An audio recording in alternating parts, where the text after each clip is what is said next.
Ephraim की पहाड़ी देश के रामतैम सोपीम नगर का एक निवासी एल्काना नामक एक पुरुष था। वह एफ्रेमी था और शूत के पुत्र तोहू का परपोता, एलोहू का पोता और यहोराम का पुत्र था। उसकी दो पत्नियां थी। ध्यान सुनेंगे, एक राजा है और उसकी क्या है, दो पत्नियां है। पहले जमाने में जो राजा होते थे पत्नियां ज्यादा रहता था, मालूम है सबको ना। तो उसी प्रकार यहाँ पर भी है, तो दो पत्नियां हैं। और क्या होता है कि जब दो पत्नियां हैं तो उसके एक पत्नी का एक नाम है हन्ना और उसका कोई संतान नहीं था। क्या नहीं था? कोई पुत्र नहीं था, कोई संतान नहीं था, कोई बेटा नहीं था, कोई बेटी नहीं था। आगे पढ़ेंगे हम। हालेलुया। उसकी दो पत्नियां थी, एक का नाम हन्ना और दूसरी का नाम पनिन्ना था। पड़ोसी बोलेंगे याद करना है नाम, एक का नाम हन्ना था, एक का नाम पनिन्ना था। सब लोग बोलिए, साथ में बोलिए, एक का नाम हन्ना था, एक का नाम पनिन्ना था। आगे। पनिन्ना के तो बालक हुए, परंतु हन्ना की कोई बालक ना हुआ। हाँ जी, जो एक छोटी थी, समझ लीजिए क्या बोलते हैं उसको, सवक थी, उसके पास बालक थे। तो जब जेठानी के मतलब जो पहली वाली है तो क्या करेगी, वो छोड़ देगी, इसे ताना मारेगी, क्या कहेगी, बाज है, बच्चे नहीं है। तो कितना दर्द होता है। अब जिसके बच्चे नहीं है ना, उनसे पूछेंगे तो उनको पता होगा कि कितना कष्ट होगा उनको, कितना दिक्कत होगा, कितना मुसीबत है उनको। लोग क्या क्या नहीं कहते हैं। जाएंगे रास्ते में, अगर सुबह उठेंगे, अगर वो जा रहे हैं कोई देख लिया तो अरे बाप रे बाप, आज हमने गलत इसका मुंह देख लिया है, बोलते हैं ना लोग बहुत। तो वो अगर उसके मुंह पर कह देगी ना तो जाके बेचारी क्या करेंगी, रोने लगेगी। तो क्या वो स्त्री का गलती है? हाँ जी, जिसका पुत्र नहीं है, जिसके पास बच्चे नहीं, क्या उसका गलती है? क्या इसका गलती है? क्या इसका? वो मशीन तो नहीं है। जब परमेश्वर देगा तभी लेगी ना, जब खुदा देंगे, जब प्रभु देंगे तभी ले सकते हैं। तो ताना मारती थी उसकी कौन, सवक। एक का दिन नहीं मारती थी, रोज मारती थी। घर में दोनों रहने वाले हैं तो ताना मारती थी। तो कहती थी हमारे, जब हम सूट के उठेंगे तो हमारे सामने आना नहीं तो तेरा मुंह देख लेंगे तो हमारा सब क्या हो जाएगा, दिन भर खराब हो जाएगा। तो क्या हुआ, वो ताना मारती थी, चिढ़ाती रहती, परंतु वो क्या करने लगी, रोती रहती थी। फिर वो परमेश्वर के भवन में जाती थी और परमेश्वर के भवन में जाकर दुना भेंट चढ़ाती थी कि भेंट चढ़ाने की वजह से हमारा क्या हो जाए, रास्ता खुल जाए। तभी भी भेंट चढ़ाया, पैसा दिया, 5,000, 20,000, लाखों रुपया सोना भी चढ़ाया, परंतु नहीं हुआ। ऐसा क्यों? वो तो सही से चल रही है, प्रार्थना भी सही से कर रही है, सब कुछ दे रही है, बाकी बच्चा नहीं हो रहा है। ऐसा क्या हो गया?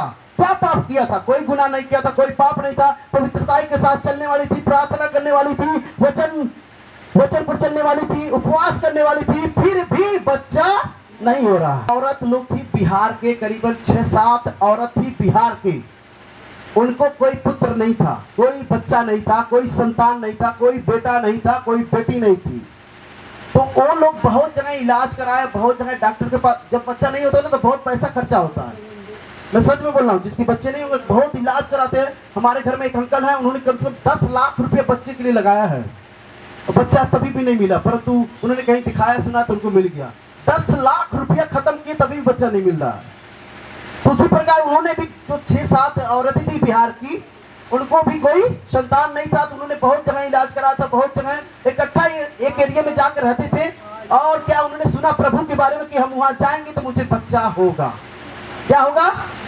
हम भवन में जाएंगे, परमेश्वर के सम्मुख में जाएंगे, वहां प्रार्थना कराएंगे, हमारे बच्चा, प्रभु देते हैं बच्चा, तभी ना, तभी तो लोग आते हैं बच्चे के लिए। मैंने देखा है 50-50 साल के जो बच्चा नहीं है उसके जुड़वा बच्चे हुए हैं। हालेलुया, ऐसा परमेश्वर करने वाला है। इस जमाने की बात कर रहा हूं, ऐसा नहीं कि 100 साल का। अभी आप नेट में देख सकते हैं, आप देखेंगे हमारे आत्मिक पिता का उनका वीडियो देखेंगे तो उसमें लिखेंगे जो 50 साल का जिसका बच्चा हुआ वो दिखाई देना चाहिए, तो तुरंत आ जाएगा। अगर उनके बातों में विश्वास नहीं है, मेरे बातों में विश्वास नहीं है, तो उनके घरों में भी जा सकते हो। वो भी यूपी के हैं, उत्तर प्रदेश के हैं। उनके घर में जाके पूछ लेंगे कि आपका बच्चा हुआ क्या, नहीं तो बताएंगे। तो बच्चे का नाम जानते, जब हुआ क्या नाम रखे हैं? विश्वास रखे हैं। एक का नाम विश्वास रखे थे और एक का नाम जीवन रखे थे। Hallelujah, hallelujah. 50 साल की उम्र में, समझ लीजिए बहुत बुजुर्ग, बहुत बुजुर्ग। 50 साल की उम्र में कितना उम्र हो जानते ही आप, इतना बुजुर्ग है, ठीक है। तो परमेश्वर ने क्या किया, जब जाते गए परमेश्वर ने उनको जुड़वा बच्चा दिया। तो वो भी औरत सुनी थी कि ऐसा परमेश्वर काम करता है भवन में जाने से। तो क्या हुआ वहां पर, वो लोग भवन में गई।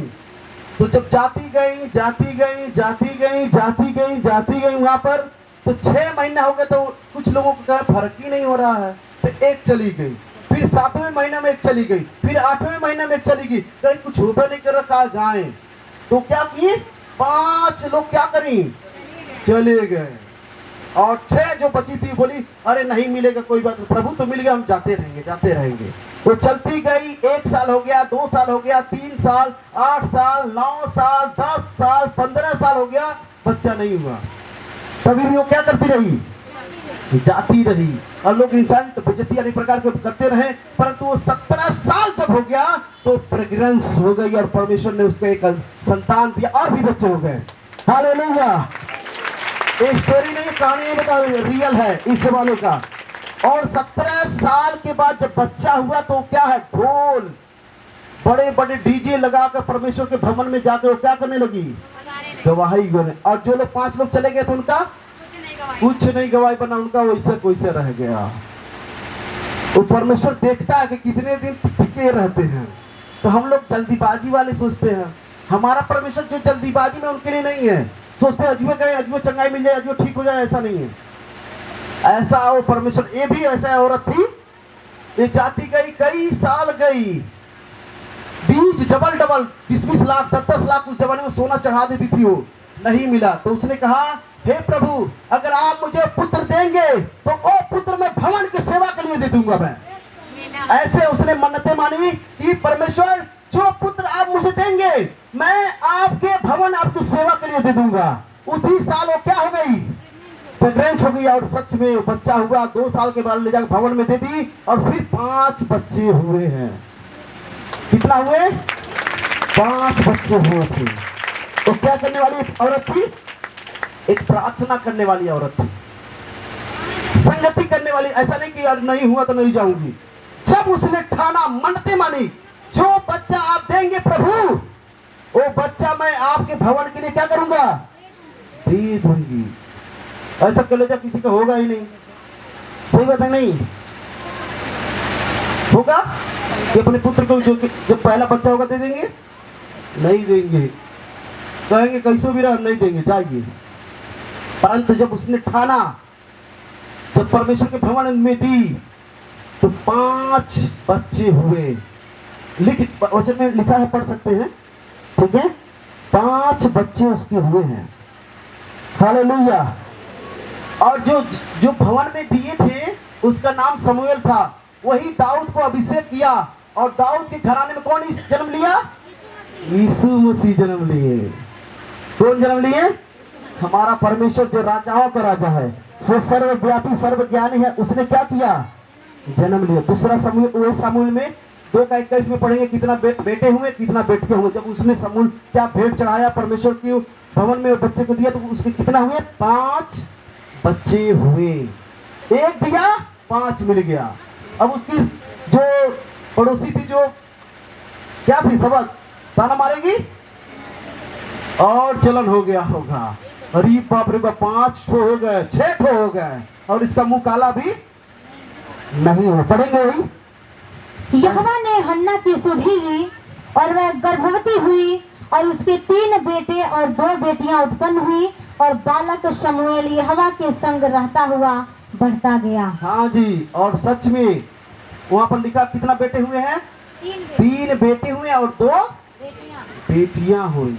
पहले क्या किया था, भेंट दिया। क्या भेंट दिया, अपने बेटे को दिया। और वही बेटा क्या है, एक अभिषेक के लिए पास्टर बना, एक सेवक बना। और वही दाऊद को क्या किया, अभिषेक किया। और दाऊद के घराने में कौन जन्म लिया, यीशु मसीह जन्म लिया। कहाँ हो गए बताइए, और जो 5 बच्चे थे उनका नाम नहीं है उतना, बाकी ये समूएल के बारे में अगर जब पढ़ेंगे तो बहुत ज्यादा अब जाते रहेंगे, अब देखते रहेंगे इनके बारे में।